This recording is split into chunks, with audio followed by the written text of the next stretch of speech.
Nanawagan po ako sa mga buhaya dyan sa Kongreso. Maawa na kayo sa mga mamamayang Pilipino. Hirap na masyado. Umalis na kayo. Hindi kayo karapat-dapat para sa mga tao. Malaking buhaya kayo sa mundo.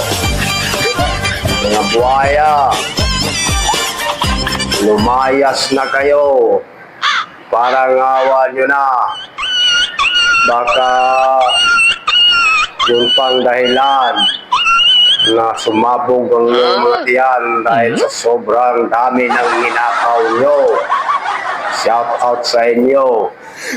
Sana uli na kayo ni Lord. Ang buhaya nyo. God bless sa inyo mga buhaya. Sana matauhan na kayo. Hindi na kayo magnakaw. Thank you for watching. Shout out sa mga followers ko dyan lahat. Kahit hindi ko followers, shout out.